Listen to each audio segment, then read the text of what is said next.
pumunta kami dito sa Mount Purgatory dito sa Bukod Benguet. At before marating namin yung Mount Purgatory, nakarating muna kami dito sa Mount Bagahaw na kung saan nakikita ko ang napakagandang place kung saan pwedeng mag-camping guys.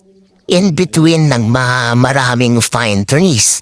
At tignan nyo guys yung nilalakaran na malapit na kami dito sa area na ito, camping site. Ito siya guys, diba? Ang ganda.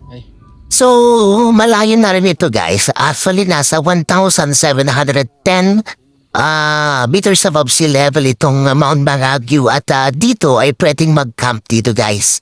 Ang ganda ng place, napakalinis, napakaraming puno.